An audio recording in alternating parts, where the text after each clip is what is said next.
Sorry students, ஒன்று நினச்சிக்கொள்ளாதீங்கம்மா. என்னென்னா, இந்த லைசன்ஸ் பேக்கேஜ் பார்த்தீங்களா இருந்தால் டக்குன்னு ரினியூ ஆகுது. ஓகேயா? ஸோ ஒரு மந்த்துக்கு நான் பே பண்ணது. பட் அவங்க ஆனால் ஒரு சின்ன டெக்னிக்கல் இஷ்யூனால பார்த்தீங்களா இருந்துச்சுன்னா லேட் ஆகுது. அதனால தான் இன்றைக்கும் அந்த லைசன்ஸ் பேக்கேஜ் இல்லை, பேசிக் பேக்கேஜில் தான் செஞ்சிட்ருக்கேன்.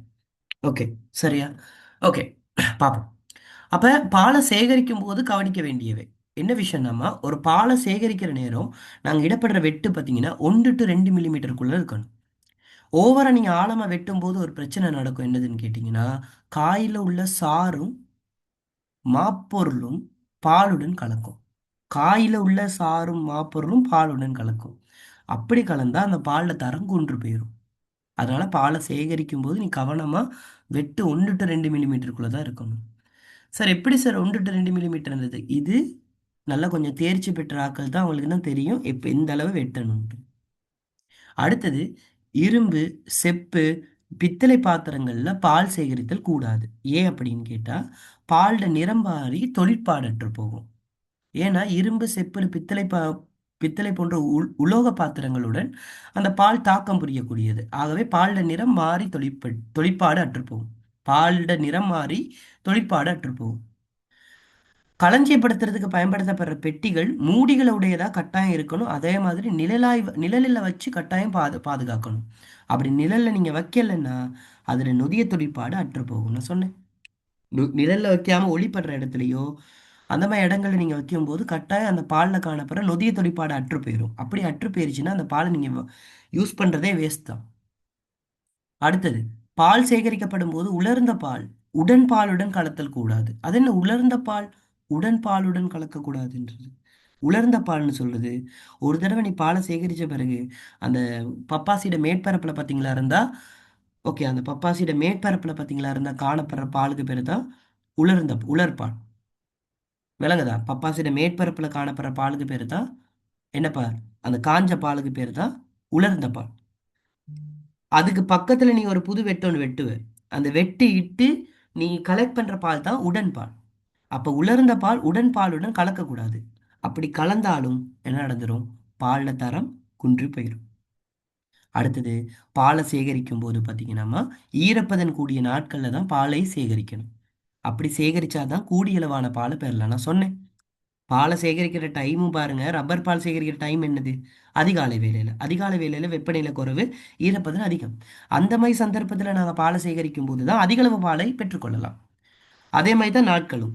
ஈரப்பதன் கூடிய நாட்கள்ல நீங்க பாலை சேகரிக்கும் போது தான் கூடிய அளவான பாலை நீங்க பெற்றுக்கொள்ள முடியும். அடுத்தது, உடன் பால் தோலில் படுவதனால் தோலில் எரிவு ஏற்படுவதுடன் வேறு ஒவ்வாமைக்கும் காரணம். இந்த இது இருக்கு தானே, பப்பாசி பால், பப்பாசி பால், மாங்காய் பால், இந்த விஷயங்கள் எல்லாமே டேஞ்சரஸ்மா. அதெல்லாம் கண்களில் படக்கூடாது. தோலில் பட்டால் கூட தோலில் எரிவு ஏற்படும். எரிவுன்றதுன்னா கொஞ்சம் எரிஞ்சு போயிடும், சுட்டு போயிடும் அந்த இடமே. விளங்குதா? ரொம்ப டேஞ்சரஸ் பப்பாசி பால், மாங்காய் பால்லாம். விளங்குதா? மாங்காய் பால் நீ நம்ப மாட்டேன், எங்களோட ஃப்ரெண்டு இல்லை, மாங்காய் பால், மாங்காய் மரத்தில் உள்ள அந்த மாங்காயில் உள்ள பால் 2 துளி விழுந்தது. அவுடி கார் ஒன்று தான் எங்கள் ஃப்ரெண்டுட. அவன் அந்த அந்த கார் அந்த இதே இடமே சுட்டு போயிடு மாங்காய் பாலுக்கு. ஏன்னா அவ்வளோ இது உடனே விழுந்தோடனே நாங்கள் என்ன செய்யணும்னா தொடச்சிடணும். அது அப்படியே அப்படியே அதை துடைக்காம கொஞ்ச நாளுக்கு இருக்கும்போது அது அப்படியே எரிஞ்சு போயிடும். அந்த இதை சுட்டிரும், இதை பெயிண்ட்டை சுட்டுரும். அந்த அளவுக்கு டேஞ்சரஸ் மாங்காய் பாலும் பப்பாசி பாலும். அவ பாலை கையாளும் போதுமா மிக கவனமாக கையாளணும். கட்டாயம் நாங்கள் கொகல்ஸ் போட்டுக்கொள்ளணும். கொகல்ஸ்ன்றது பாதுகாப்பு கண்ணாடி போட்டுக்கொள்ளணும், பாலை சேகரிக்கும் போதா இருக்கட்டும். விளங்குதா? அதுவும் பப்பாசி பாலுக்கு மெயினாக சொல்கிறேன். ரப்பர் பால் பிரச்சனை இல்லை, அதுக்கு அது ப்ராப்ளம் வராது. பப்பாசி பாலை சேகரிக்கணும், ரொம்ப கவனமாக இருக்கும். அப்போ பப்பாசி பாலை பார்த்தீங்களா இருந்துச்சுனாமா, சேகரிக்கிற முறை என்ன, சேகரிக்கும் போது கவனிக்க வேண்டியவை என்னன்னு சொல்லி இது ரெண்டையுமே சேர்த்து ஒரே எஸ்ஏ கேள்வியா கேட்டுட்டாங்க. எனக்கு தெரிஞ்ச 2022, ஆமாம் 2022 அல்லது 2021 எஸ்ஏ கேள்வியாக கேட்டுட்டாங்க. இது 22ன்னு நினைக்கிறேன். பாருங்க, 2022ன்னு நினைக்கிறேன். பார்ப்போம் நம்ம. அப்போ மறந்துடாதீங்க. அப்போ ஆளை சேகரிக்கிற முறை என்ன, சேகரிக்கும் போது கவனிக்க வேண்டியவை என்னன்னு கட்டாயம் தெரிஞ்சு வச்சுக்கோங்க. சரி, அப்போ சொல்லுங்க, பாலை சேகரிக்கிற முறையில் என்ன பார்த்தீங்க சொல்லுங்க. எனிவன், யாராவது பார்க்காம சொல்லுங்க பாப்போம். பாலை சேகரிக்கிற முறையில் என்ன பார்த்தீங்க நீங்க? சொல்லுங்க, சொல்லுங்க யாராவது. பாலை சேகரிக்கிற பால் முறையில என்ன பாத்தீங்க? பப்பாசி பால் சேகரிக்கிற முறை.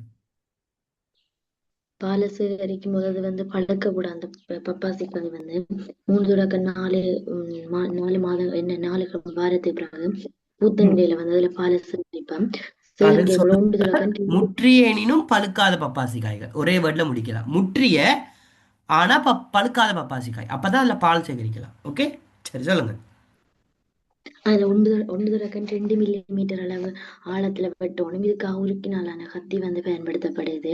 இதுல ஓகே. வந்து 4 தொடக்கம் 5 நாட்களுக்கு பிறகு மீண்டும் சேகரிக்கலாம். ம். 4 தொடக்கம் 6 நிமிஷத்துக்குள்ள வந்து நிமிஷம் வரை வந்து பாலை வந்து சேகரிச்சு கொள்ளலாம். ம். வேற பாலை சேகரிக்கும் போது எங்க சேகரிக்கணும்? எப்ப சேகரிக்கணும்? அதுக்காக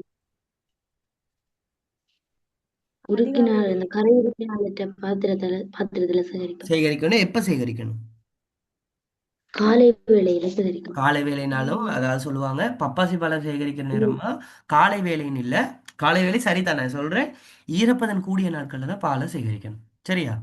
அடுத்தது வெட்டும் போது எப்படி வெட்டிடணும்? எப்படிப்பட்ட வெட்டு? கிடையான வெட்டா, நிலைக்குத்தான வெட்டா? நிலைக்குத்தான்.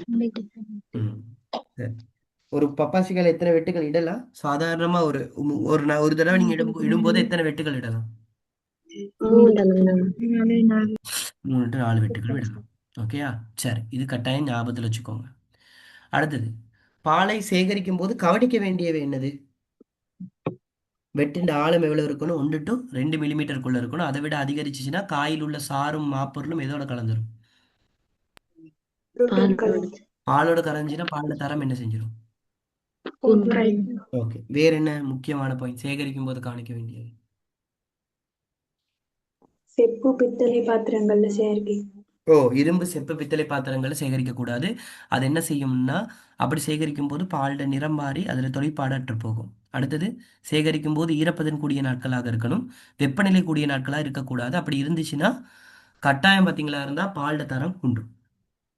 களஞ்சியப்படுத்தும் போது பார்த்தீங்களா இருந்தா நிழலான இடத்துல பார்த்தீங்களா இருந்தா பொலித்தீன் மூடிகளோ இல்லாட்டி மூடியை கொண்ட ஒரு பாத்திரத்துல தான் நாங்கள் என்ன செய்யணும்? பப்பாசி பாலை களஞ்சியப்படுத்தணும். அப்படி களஞ்சியப்படுத்தும் போது என்ன செஞ்சு கொள்ளலாம்?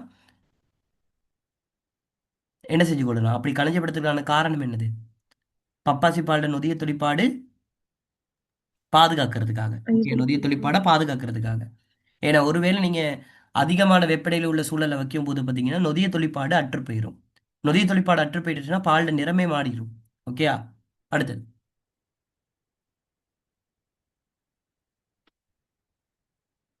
அடுத்தது பால் சேகரிக்கும் போது உலர்ந்த பால் வந்து உடன் பாலுடன் கலக்கப்படும். கலக்கப்படக்கூடாது. அப்படி பட்டாலும் என்ன நடந்துரும்? பால்ட தரம் குறையும். எஸ் குன்றும். ஓகே, ஸோ இது மறந்துடாதீங்கம்மா, இது எக்ஸாம்ல கேட்டது. ஸோ அதனால இது விளங்கப்படுது, தெரிஞ்சிருக்கணும். அடுத்தது, உடன்பாலை உலர்த்துற முறைகள். இதுவும் எக்ஸாம்ல தனி கேள்வியை கேட்டு வந்துச்சு. இது ஒரு தனி எஸ்ஏ கேள்வியை தனியா கேட்டு வந்துச்சு வேற இதுல. பப்பாசி பாலோட உடன்பாலை எப்படி உலர்த்துறது? உடன்பாலை உலர்த்துறதுக்கு 3 மெத்தட் இருக்குமா. சூரிய ஒளியில உலர்த்துறது, அடுப்புக்கல்ல உலர்த்துறது, சிவிரி உலர்த்துறது. சரியா? சரிதானே? எப்படி சூரிய ஒளியில உலர்த்துறது, அடுப்புக்கல்ல உலர்த்துறது, சிவிரி உலர்த்துறது. விளங்குதா? அப்ப நீங்க பப்பாயின் தரம் இருக்கு தானே, பப்பாசி பால் எடுக்கிறோம் தெரியுமா? அந்த பப்பாசி பால்ல இருந்து எடுக்கப்படுற பிரித்தெடுக்கப்படுற பப்பாயின் தரம், பெப்பைன் எனப்படுகின்ற தரம் பாத்தீங்கன்னா எதுல தங்கி இருக்கு தெரியுமா? நீங்க உலர்த்துற முறைகள்ல தங்கி இருக்கு. எப்படி உலர்த்துறீங்க? சூரிய ஒளியில் உலர்த்துறது. சூரியயில் உலர்த்துறது என்ன சொல்றது? நான் ப்ரிஃபர், அதாவது சொல்லுவாங்க நாட் ப்ரிஃபர், ப்ரிஃபரபிள் மெத்தட்னு சொல்லுவாங்க. நாங்கள் ப்ரிஃபர் பண்ண இயலாது. ஏன் அப்படின்னா சூரிய ஒளியில் உலர்த்தும் போது நாங்கள் தட்டுக்கல்ல பரப்பி வச்சு உலர்த்துவோம். அப்படி உலர்த்தும் போது அதுல இருந்து அந்த பால் இருந்து எடுக்கிற பெப்பைன் தரம் எப்படி இருக்கும்னா குறைந்ததா இருக்கும். நம்ம பப்பைன்னு சொல்றதுமா உலர் பாலை தான். உலர்ந்த பாலை தான் பப்பைன்னு சொல்லுவோம். அப்ப பப்பைன்ற தரம் அங்க குறைவா இருக்கும் சூரிய ஒளியில உலர்த்தும் போது. சில டைம்ல நொதிய செயற்பாடு இலகுவில் அற்றுப்போக இடமுண்டதன் காரணத்தால் பால் கபில் நிறமாக மாறவும் சான்சஸ் இருக்கு. எதன் மூலமா உலர்த்துற நேரம்? சூரிய ஒளியில உலர்த்தும் போது. அடுத்தது, அடுப்புகளில் உலர்த்தல். இதற்காக களிமண்ணினால் ஆன அடுப்புகள் பயன்படுத்தப்படுகின்றன. கூடுதலா நாங்க அடுப்புகள் உலர்த்தல்ல நாங்க கூடுதலா பயன்படுத்துற அடுப்புகள் களிமண்ணால் ஆக்கப்பட்ட அடுப்புகள் பயன்படுத்துறோம். உலர்வதற்கு பார்த்தீங்கன்னா 4 to 5 மணித்தியாலங்கள் அடுப்புகளை உலர்த்துறதா இருந்தால் 4 to 5 மணித்தியாலங்கள் செலவாகும். வெப்பநிலை நாங்கள் பேணப்பட வேண்டிய டெம்பரேச்சர் 35 to 40, 34 to 40 கொடுத்துருக்கு, 35 to 40 பாகை செல்சியஸ். நோட் பண்ணிக்கோ, இது ரொம்ப முக்கியம். நோட் பண்ணிக்கோ, 35 to 40 பாகை செல்சியஸ். 35 to 40 பாகை செல்சியஸ் அளவில் ஆகும். உலர்த்துறதுக்கு செலவாகும் காலம் 4 to 5 மணித்தியாலம். உலர்த்த முன் பாலை கட்டாயம் நாங்கள் என்ன செய்யணும்னா ஒரு மணல் வலை ஒன்றை பயன்படுத்தி வடித்து கொள்ளணும். விளங்குதா? அப்பதான் உயர்தரமான பப்பைன்னு நாங்கள் பெற்றுக்கொள்ளலாம். என்னைக்கும் பப்பாசி பாலை உலர்த்துற நேரம், பப்பையின் பிரித்தெடுப்புல நாங்கள் பப்பாசி பாலை உலர்த்துறதுக்கு கட்டாயம் அந்த பாலை 2-3 தடவை நாங்கள் வடிக்கணும். அப்படி வடிச்சாதான் உயர்தர பப்பையினை பெற்றுக்கொள்ளலாம். அப்ப உலர்த்திய பாலை காற்று புகாதவாறு மூடப்படக்கூடிய களிப்பாத்திரங்கள் அல்லது பொலித்தீனால் உரையிடப்பட்ட உலோக பாத்திரங்களில் குளிரான இடத்தில் சேகரித்து வைக்கணும். அது என்ன குளிரான இடம்னு சொல்றது? நிழலான இடம், குளிரான இடம் ரெண்டும் ஒன்று தானே. சேகரித்து வைக்கணும். பாரியளவு உற்பத்தியின் போது ஞாபகம் வச்சுக்கோ, பாரியளவு உற்பத்தியின் போது வெற்றிட கனலி பயன்படுத்தப்படும். வெற்றிட கனலோட வெப்பநிலை 650 இல்லை, இது 65. அந்த பாகை 0வா மாறிடுச்சு. எழுதிக்கோ, 65 பாகை செல்சியஸ் தொடக்கம் 80 பாகை செல்சியஸ் வரைக்கும் நாங்கள் பேணுவோம். எந்த உற்பத்தியின் போது? பாரியளவு உற்பத்தியின் போது. எங்க? வெற்றிட கனலில, வேக்யூம் ஓவன்ல. என்ன டெம்பரேச்சர்? 65 to 80 பாகை செல்சியஸ் வெப்பநிலையில் பேணப்படும். இவ்வாறு பெறப்படுற பப்பையினை 50 பாகை செல்சியஸ்ல 6 to 12 மாதங்கள் வரைக்கும் நீங்க வச்சுக்கொள்ளலாம். எத்தனை மாதங்கள் வரைக்கும்? 50 பாகை செல்சியஸ் வெப்பநிலையில 6 to 12 மாதங்கள் வரைக்கும் வச்சுக்கொள்ளலாம். திருப்பி சொல்றேன், நல்லா கவனிச்சுக்கோ. களிமண் அடுப்பால நீ உலர்த்தும் போது 4 to 5 மணித்தியாலங்கள் செலவாகும். வெப்பநிலை 35 to 40 பாகை செல்சியஸ் அளவில் தான் நீ பேணப்பட போற. இல்ல பாரியளவு உற்பத்தியின் போது, பப்பையின் உற்பத்தியிலே பாரியளவு உற்பத்தி பெருசா நீ உற்பத்தி செய்ய போறனா அதுக்கு பயன்படுத்துறது வெற்றிட கனலியை நாங்க பயன்படுத்தி உலர்த்துவோம்.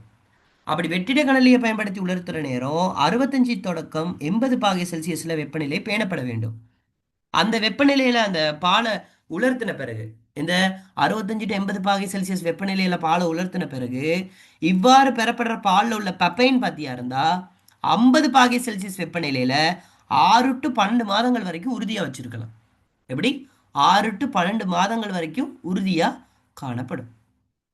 இது அடுப்புகளில் உலர்த்தல். எனக்கு தெரிஞ்ச அடுப்புகள் உலர்த்தல்ன்றது பெஸ்ட் தான். ஆனா அதை விட பெஸ்ட் ஒன்று இருக்கு. ஆனா செலவு கூடிய ஒரு மெத்தட் ஒன்று இருக்கு. அதுக்கு பேர் தான் சிவிரி உலர்த்தல். இது நாங்க இப்ப வரைக்குமே 2 விஷயங்கள்ல மெயினா பார்த்துருக்கோம். இந்த சிவிரி உலர்த்தல்ல ஒன்று பால்மா உற்பத்தியிலையும், அடுத்தது முட்டைத்தூள் உற்பத்தியிலையும் இந்த சிவிரி உலர்த்தலை பத்தி நாங்க பார்த்துருக்கோம். உங்களுக்கே சொல்லி கொடுத்துருக்கேன். சிவிரி உலர்த்தல்ல பாத்தீங்களா இருந்துச்சுன்னா அந்த திரவத்தை நுண்துகள்களாக மாத்துறதுக்கு ஒரு பகுதி இருக்குதான, முக்கியமான பகுதி. அதுக்கு பேர் என்ன? அணுவாக்கி. அணுவாக்கி அல்லது நுண்துகளாக்கி, அட்டாமைசர்னு சொல்லுவாங்க. அப்ப இந்த சிவிரி உலர்த்தல்ல உனக்கு தெரிஞ்சிருக்கணும், இது கூடுதலாவே பரும்படி உற்பத்தியில பயன்படுத்தப்படுகின்றது. சாதாரணமா பாத்தீங்கன்னா இந்த சிவிரி உலர்த்தல்ல நாங்க பயன்படுத்தும் போது பாரிய செலவு ஏற்படும். பாரிய செலவு. ஆனா மற்ற எல்லா முறைகளையும் விட இந்த முறையில உலர்த்தப்பட்ட பால்ல உள்ள பப்பைன், பிரித்தெடுக்கிற பப்பைன் தரம் பார்த்தீங்கன்னா உயர்தரமா இருக்கும், ஹை குவாலிட்டியா இருக்கும். அப்ப இந்த பப்பையின் விளைச்சல்ன்றது எதுல தங்கி இருக்கு அப்படின்னா, பப்பாசிட வகை, பாலை வெட்டுறதுக்கு எடுக்கிற காலம், வெட்டும் காலம், பயிர் செய்யற பிரதேசம், தாவரத்தின் நிலை, இந்த மாதிரி விஷயத்துக்கு அமைவாக தான் சரியா வேறுபடும். பால் பெறப்பட்ட பின் பப்பாசி காய்களிலிருந்து பெப்தின் பெற முடியும். எதை பெற முடியும்? பெப்தின். ஓகேயா? உங்களுக்கு தெரியும் பெப்தின்ற ஒரு இதை பெற்றுக்கொள்ளலாம். ஸோ உங்களுக்கு பப்பாசி காய்கள்லேருந்து எடுக்கப்படுற அந்த பெப்தின், ஓகே, அதுலேருந்து தான் பெப்திடேஸ்ன்ற நொதியத்தை நாங்கள் எடுத்துக்கொள்கிறோம். விளங்குதா? பெப்திடேஸ்ன்ற நொதியத்தை எடுத்துக்கொள்கிறோம். உனக்கு தெரிஞ்சிருக்கணும், அந்த பப்பாசி பாலை எடுத்து உலர வச்சு உலர்த்தல் செஞ்ச பிறகு அதுக்கு பேர் தான் நாங்கள் சொல்லுவோம் பப்பைன்னு சொல்லுவோம். இப்படி சொல்லுவோம், பப்பைன். ஸோ இது கட்டாயம் மறந்துடாதீங்க. அப்போ பப்பாசி பழம் உலர்த்துறதுக்கு 3 மெத்தட் இருக்கு. ஒன்று சூரிய ஒளியில் உலர்த்துறது, அடுப்புகள் உலர்த்துறது, சிவிரி உலர்த்துறது. இதில் வினைத்திறனான மெத்தட் சிவிரி உலர்த்தல், உயர்தரமான பப்பைன் பெறக்கூடிய மெத்தட் சிவிரி உலர்த்தல், செலவு கூடிய மெத்தட் சிவிரி உலர்த்தல். ஆனால் பரவலாக எல்லாராலையும் பயன்படுத்தக்கூடிய மெத்தட் என்னது? அடுப்புகள் உலர்த்தல். அடுப்புகள்னா என்ன தெரியுமா? கனல் அடுப்புகள் உலர்த்தல். நோட் திஸ் பாயிண்ட், கனல் அடுப்புகள், கனல் அடுப்பில் உலர்த்தல். அப்ப அடுப்புகள் உலர்த்தல நாங்க பயன்படுத்துற 2 வகையான அடுப்பு என்னன்னா, ஒண்ணு களிமண்ணால் ஆக்கப்பட்ட அடுப்பு. அடுத்தது பாத்தீங்களா இருந்தா வெற்றிட கனல் அடுப்பு. புரியுதா? அப்ப கனல் அடுப்பில் உலர்த்தும் போது பாத்தீங்கன்னா டெம்பரேச்சர் 35 to 40 பாகை செல்சியஸ். இதுதான் டெம்பரேச்சர். விளங்குதா? கனல் அடுப்புல உலர்த்துறேன். அதுவும் களிமண் அடுப்புல உலர்த்தும் போது தான் 35 to 40. கனல் அடுப்புல உலர்த்தும் போது வெற்றிட கனல் மெயினா வெற்றிட கனலில் உலர்த்தும் போது 65 பாகை செல்சியஸ் தொடக்கம் 80 பாகை செல்சியஸ் வெப்பநிலை. சாதாரண கனல் அடுப்புல உலர்த்தும் போது அதே கனல் முத பார்த்தோம் களிமண்ல அதே டெம்பரேச்சர் தான் 35 to 40. மறந்துடாதீங்க, இது எக்ஸாம்ல கேட்டு வந்திருக்கு. ஓகே, எக்ஸாம்ல கேட்டு வந்திருக்கு, கட்டாயம் ஞாபகத்தில் வச்சுக்கோ. அப்ப இப்ப நாங்க 2 விஷயத்தை பத்தி மெயினா பார்த்துட்டோம். ஒண்ணு ரப்பர் பால் சேகரித்தலை பத்தி பார்த்துட்டோம். அடுத்தது பாத்தீங்களா ரஞ்சினா, பப்பாசி பால் சேகரித்தல், பப்பையின் பிரித்தெடுப்பை பத்தி பார்த்தாச்சு. இதுல ஏதாவது டவுட் இருந்தா என்கிட்ட நீங்க கேட்க முடியும். இதுல ஏதாவது டவுட் இருக்கா உங்களுக்கு?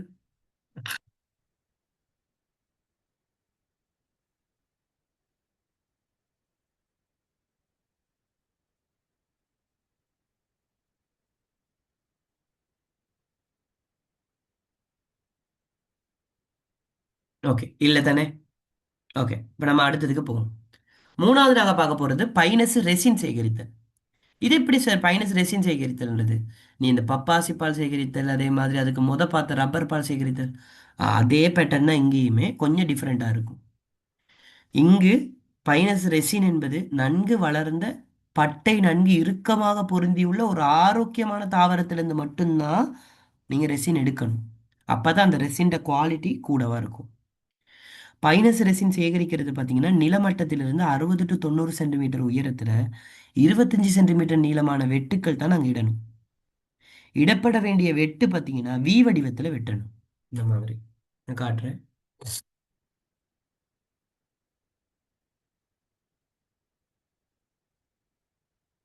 இந்த மாதிரி தான் அந்த வெட்டுக்கள் இருக்கணும்.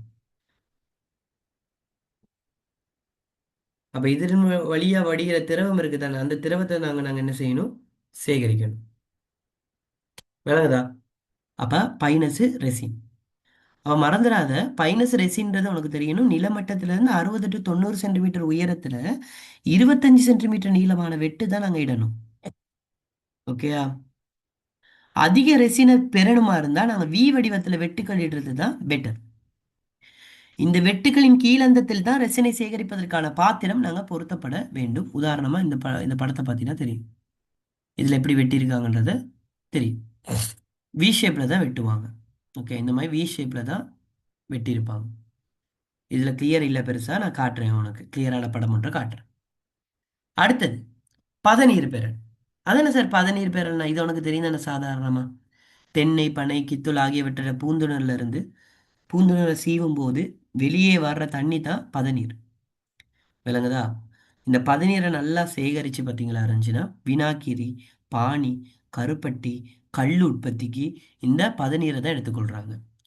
அது தென்னம்பதநீர் மட்டும் இல்லைம்மா, கித்துள் பனை அதுலேருந்து எடுக்கப்படுற பதநீர்ல இருந்தே நாங்கள் வினாக்கிரி, பானி, கருப்பட்டி, அடுத்தது கல், இந்த மாதிரி விஷயங்களையும் நாங்கள் உருவாக்கலாம் பதநீர்ல இருந்து. இது எப்படி செய்கிறாங்க? தென்னை பனை கித்துள்ள பூந்துணர் இருக்கு தானே, அதை சீவுற நேரம் அந்த பூந்துணர்லேருந்து வடிகிற நீரை சேகரித்து தான் அதை தான் நாங்கள் பதநீர்னு சொல்லி சொல்றோம். ஓகே, சரி. அடுத்தது மரமுந்திரி பிசின் சேகரித்தல். மரமுந்திரி பிசின் இது விசேடமா எதுவும் மெத்தட் இல்லை மரமுந்திரி பிசின் சேகரிக்கிறதுக்கு. இது சாதாரணமா மரப்பட்டையில வெட்டுக்கள் இட்டு பிசினை கொஞ்சம் கொஞ்சமா சேகரிப்பாங்க. நார் மாதிரி இருக்கும், கொஞ்சம் கொஞ்சமா சேகரிப்பாங்க. இதுதான் மரமுந்திரி பிசின். அப்ப நம்ம கிட்டத்தட்ட பார்த்ததுல ரொம்ப முக்கியமானது மூணு தான். ஒன்று பைனஸ் ரெசின், ரப்பர் பால், பப்பாசி பால். இது மூணு தான் சுரப்புக்கள்ல சேகரிக்கிறதுல ரொம்ப ரொம்ப முக்கியமான ஒரு விஷயம். இந்த மூணையும் ஒழுங்கா பார்த்துக்கிட்டீங்கன்னா சரி. அதுக்கு பிறகு வர இந்த மரமுந்திரிக பிசின், சரியா? அடுத்தது தென்னம்பதநீர், இதெல்லாமே எக்ஸ்ட்ராவான விஷயங்கள். ஓகேயா? இது கட்டாயம் தெரிஞ்சு வச்சுக்கோங்க. ஓகே, அப்ப நம்ம ஒரு வீடியோ ஒன்று பார்த்துட்டு வருவோம். ஓகேயா? அப்ப இன்னும் கொஞ்சம் நல்லா விளங்கும் எங்களுக்கு. சரியா? எப்படி வெட்டுறாங்க இந்த விஷயங்கள் எல்லாம் பார்த்துட்டு வரும். அப்ப இன்னும் கொஞ்சம் நல்லா விளங்கும்.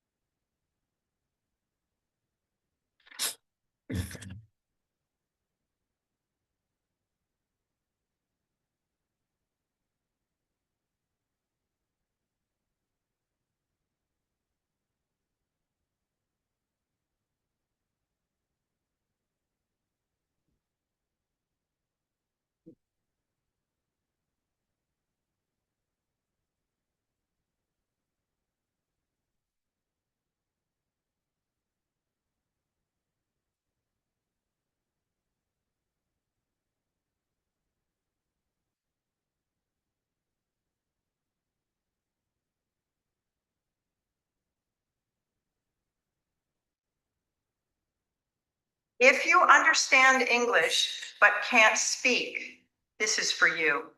The rubber industry in Sri Lanka.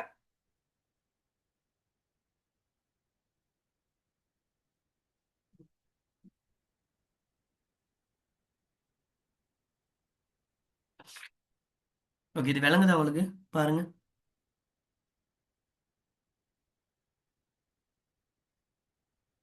Is a vital component. விளங்குதா இது?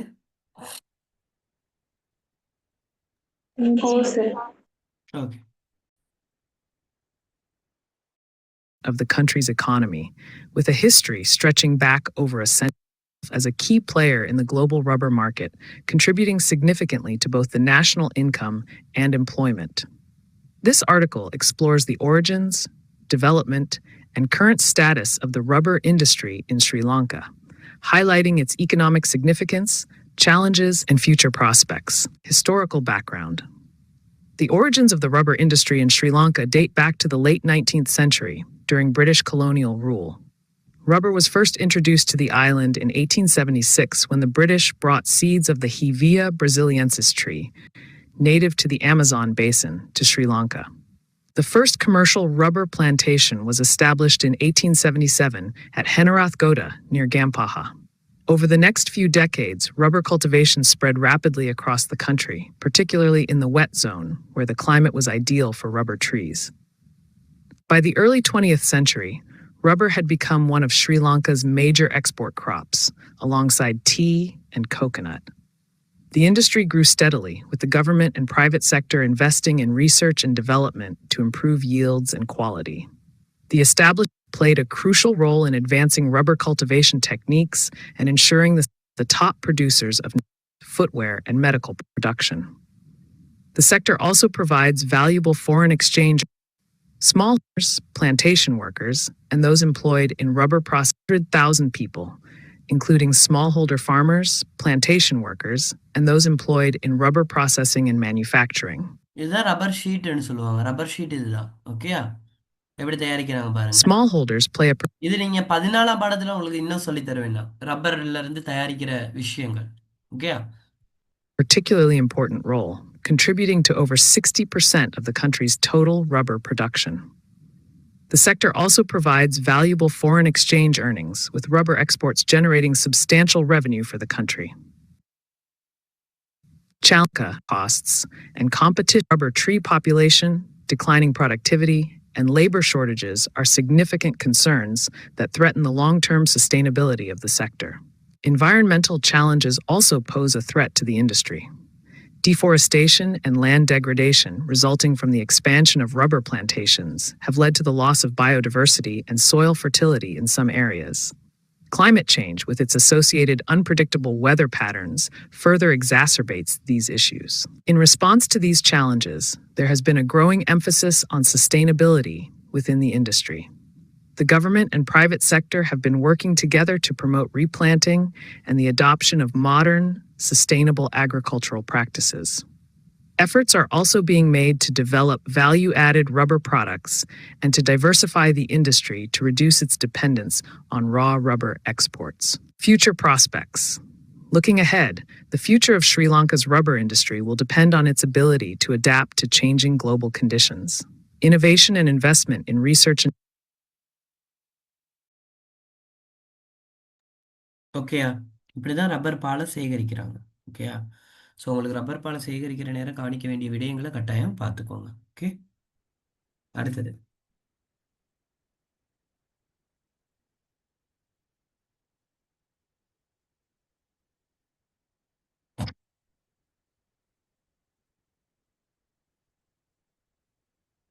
இப்ப பாருங்க. Welcome back to Discover Agriculture.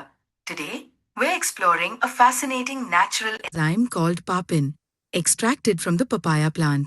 Papin is a powerful enzyme found in the leaves, fruits, roots, and latex of the papaya plant. It's widely used in food, medicine, cosmetics, and more. Let's dive into its various applications and the process of extracting it. 1. Food industry. Papin is commonly used as a meat tenderizer. It also இல்ல சொல்லியிருக்க இங்கிலீஷ்ல இது விளங்குதா உங்களுக்கு? Meet டெண்டரைசர்னா என்னன்னு தெரியுமா? helps clarify beer and is an important ingredient is used to treat meat டெண்டரைசர்னா என்ன தெரியுமா? அப்படின்னா இந்த பப்பாசி பால் எடுத்து பார்த்தீங்கன்னா இறைச்சி மென்மையாக்குறதுக்கு பயன்படுத்துவாங்க. விளங்குதா? இறைச்சியை மென்மைப்படுத்துறதுக்கு, சாஃப்ட் ஆக்குறதுக்கு பயன்படுத்துவாங்க. அது மட்டும் இல்லாமல் இந்த பிளாஸ்டிக் சத்திர சிகிச்சை, அழகு சாதன பொருட்கள் தயாரிக்கிறதுக்குமே இந்த பப்பாசி பாலை பயன்படுத்துகிறாங்க. அதனால பப்பாசி பாலுக்கு இல்லை டிமாண்ட், அந்த பப்பாசி பாலை காய வச்சு எடுக்கிற லெட்டெக்ஸ் இருக்கு தானே, அதாவது ட்ரை லேட்டெக்ஸ், அதை தான் பெப்பைன்னு சொல்லுவோம். அந்த பெப்பைன்ற ஒரு இதுக்கு தான், என்சைமுக்கு தான் அவ்வளோ இது டிமாண்ட். விளங்குதா? Okay. digestive problems like dyspepsia. It also helps remove dead tissues from wounds and is found in many over-the-counter digestive enzyme products. 3. Textiles and leather industry. Papin is used to degum silk and rayon fibers. It's also essential in tanning leather, making the material softer and more durable. Papin extraction process. Now, let's see how papin is extracted from papaya. Selecting the fruit. Choose papaya fruits that are 75 to 90 days old. Tapping the latex. Make small cuts on the fruit using a razor or stainless steel knife. Each cut should be shallow, about 0.3 centimeter deep, and run from the stalk to the tip. Make 4 evenly spaced cuts on each fruit. Collecting the latex. Tap the latex early in the morning, finishing before 10 a.m. Repeat this process on the same fruit every 3 days, up to 4 times. Collect the latex from all the trees and strain it to remove any impurities. Drying the latex. Dry the latex quickly at 50 to 55 degrees Celsius until it forms light, porous flakes. This can be done in the shade or using vacuum dryers for better quality. Thank you for watching. If you found this video informative, please give it a thumbs up and subscribe to this.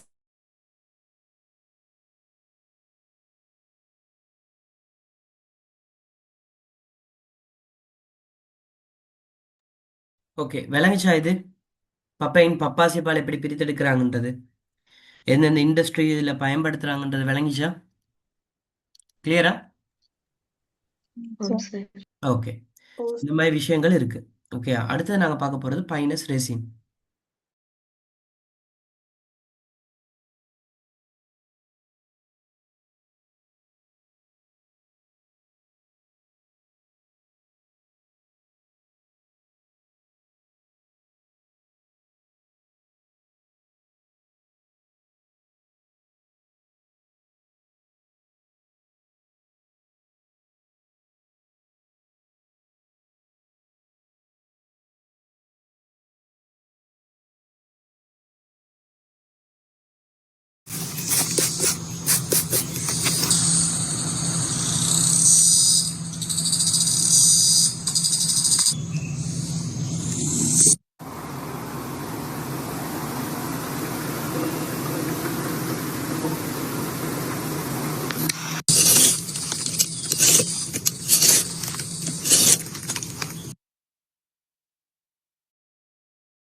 விளங்குதா இது? ஆம் sir. ஆ.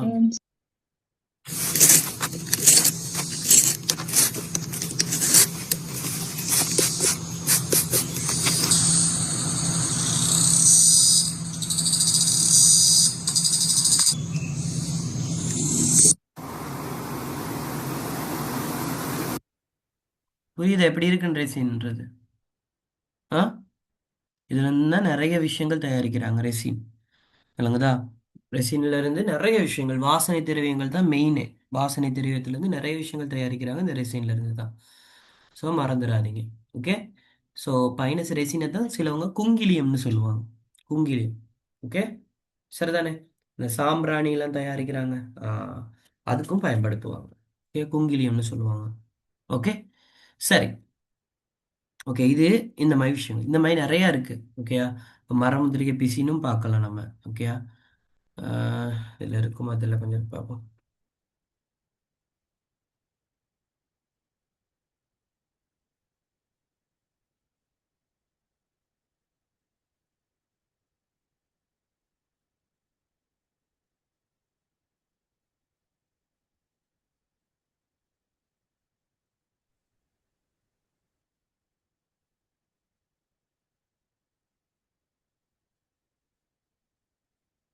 கொஞ்சம் இருங்க, அப்படியே இருங்க.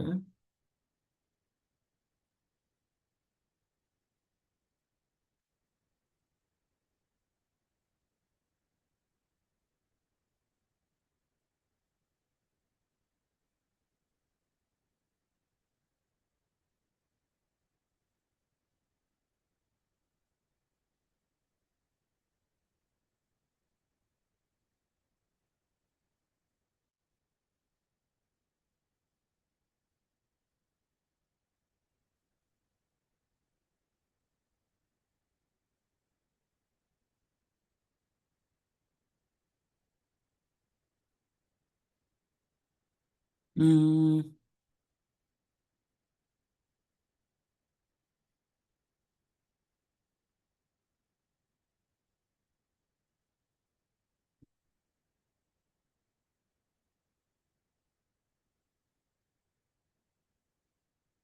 கொஞ்சம் இருங்க.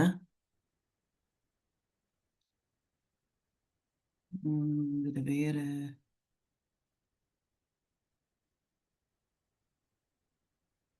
மரமுந்திரிகை பிசின் தயாரிப்பு இதில் இருக்கான்னு தெரியல. சரியா, நான் பார்த்துட்டு வேணா சொல்கிறேன் உங்களுக்கு. ஓகே. ம்,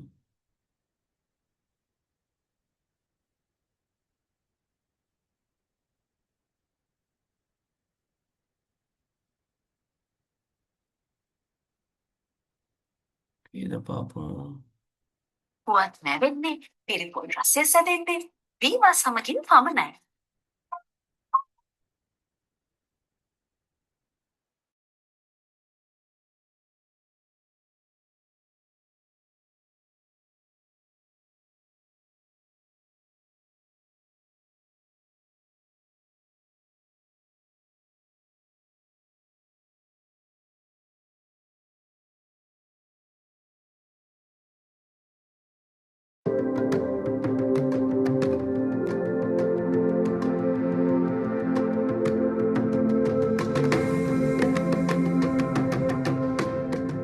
முதல் வந்து இங்கே நிறைய கேஷ்யூஸ் இருந்தது, கேஷ்யூ ஃபார்ம் இருந்தது. அந்த கேஷ்யூஸ் வந்து நூற்றில் ஒரு 100 டன்ஸ் கேஷ்யூ இருந்தாலும் ப்ராசஸ் செய்கிற இடம் இருக்கையில். அப்படி தான் முதலாவது கேஷ்யூ நட் ப்ராசஸிங் சென்டர். பிரதானமாக நாங்கள் ஸ்டார்ட் பண்ணேக்கில் வந்து அந்த டிசேபிள் ஆக்களையும் உமன் ஹெடட் ஃபேமிலிஸையும் டார்கெட் பண்ணி தான் தொடங்கினாங்க. வீடு மட்டும் இருந்தது, வேறு ஒரு இதுகளும் இருக்கையில். பிறகு நாங்கள் ஸ்டோர் ஒன்று தனியாக போட்டு ஸ்டோரை எஸ்டாப்ளிஷ் பண்ணோம், அங்கால கொண்டு போனோம். பிறகு எங்கால ஷெல்லிங்குக்கு ஒரு ஏரியா தனியப்படுத்தினாங்க. ஒரே ஒரு மிஷினோட தான் நான் ஆரம்பித்தோம். நான் வந்து மெக்கானிக்கல் இன்ஜினியரிங் செய்திருக்கிறேன். அப்போ நாங்கள் இந்த மிஷின் டிசைன் கொஞ்சம் கொஞ்சம் செய்கிறோம். அப்போ பிறகு நாங்கள் சின்ன அவன் ஒன்று செய்து அதில் ரோஸ்ட் பண்ண தொடங்கினோம். அப்போ அதுக்கு வந்து அவங்களோட ப்ரொடக்ஷன் கெப்பாசிட்டி எங்களோட குறைவாக இருக்கிறதுனால எப்படியும் ஆப்ரேட்டிங் காஸ்ட் வந்து கூட இருக்க போகுது. ஒரு புது மெஷினை வாங்குறது அல்லது உண்மைக்கு ஸ்டாஃபுக்கு நாங்கள் கெப்பாசிட்டி டெவலப்மெண்ட் செய்கிறது, ஒரு ப்ரொடக்ட் குவாலிட்டியின் இம்ப்ரூவ்மெண்ட் செய்கிறதுன்றது சரியான சேலஞ்சான விஷயம், அதோட காஸ்டான விஷயம். இப்போ நாங்கள் இந்த பிஎஸ்டி கிராண்டில் எங்களோட ப்ரொடக்ஷன் கெப்பாசிட்டியை கூட்டுறதுக்கும் எங்களோட ப்ரொடக்டின் குவாலிட்டியை இம்ப்ரூவ் பண்ணுறதுக்கு வந்து அப்படி நாங்கள் நிறைய செய்வோம்னு சொன்னால் எங்களோட வேலை வாய்ப்பு எப்படியுமே டபுள் ஆகும். இந்த பிஎஸ்டி எங்களை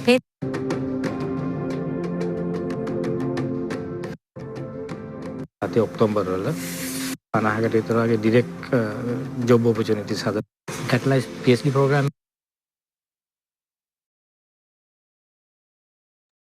ஓகே, இதில் இல்லை, அதில் பைனஸ் பிசின் தயாரிக்கிறது நான் உங்களுக்கு வேணா, நான் வீடியோஸ் வேணா நான் இன்னொன்று எடுத்துட்டு நான் உங்களுக்கு காட்டுறது. சரியா? ஓகே, வீடியோஸ் கொஞ்சம் சர்ச் பண்ணி எடுத்துகிட்டு சில நேரம் சர்ச் பண்ணால் தான் கிடைக்கும். ஓகே, ஸோ சர்ச் பண்ண பிறகு நான் எடுத்து காட்டுறேன். Okay, okay. அப்ப நம்ம தாவர சுரப்புகளை பத்தி ஓகே தானே, நம்ம பார்த்தாச்சே. தாவர சுரப்புகள்னா என்னன்ற விஷயங்கள் பார்த்தாச்சு தானே. ஓகேயா? ஸோ இதை பத்தி தயவு செஞ்சு சொல்றேன், மறந்துடாதீங்க, எடுத்து வச்சுக்கோங்க, நோட் பாயிண்ட்ஸ் கொஞ்சம் எடுத்து வச்சுக்கோங்க, அது கட்டாயம் உங்களுக்கு தேவைப்படும். சரியா? ஓகே. இப்போ நம்ம அடுத்ததா பார்க்க போறது பார்த்தீங்களா இருந்துச்சுன்னா, தாவர பிரித்தெடுப்புகளை பத்தி நாங்க பார்க்க போறோம். எதை பத்தி பார்க்க போறோம்? தாவர பிரித்தெடுப்புகளை. ஓகே, தாவர பிரித்தெடுப்புகளை பத்தி பார்க்க போறோம். அப்ப இது வரைக்கும் இன்னைக்கு நாங்க என்னென்ன செக்ஷன் பார்த்தோம் சொல்லு. என்னென்ன செக்ஷன் வரைக்கும் பார்த்தோம் நாங்க இதுல சொல்லு.